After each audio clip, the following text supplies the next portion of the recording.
Welcome to Techie Leaper channel. In today's video, I'm going to teach you guys how to check your GPU temperature in your Windows 11 laptop or desktop. At first, open up your browser, go to Google and search for HW Info. Go to the first link. Just wait for it to load.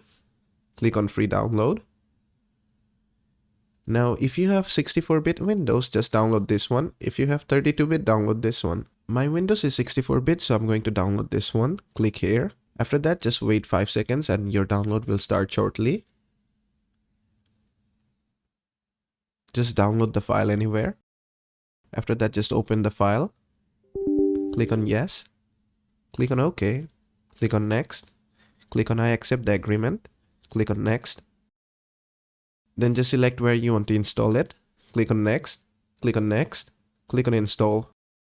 Then just make sure Launch HWinfo64 is selected and click on Finish. Click on Yes. Then tick this Sensor Only box. Click on Start. Wait for it to load. Click on Close. Scroll down a bit.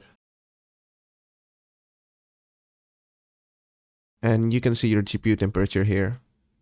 And that is how to check your GPU temperature on your Windows 11 desktop or laptop. I hope this video was helpful. If it was, please give it a thumbs up and don't forget to subscribe.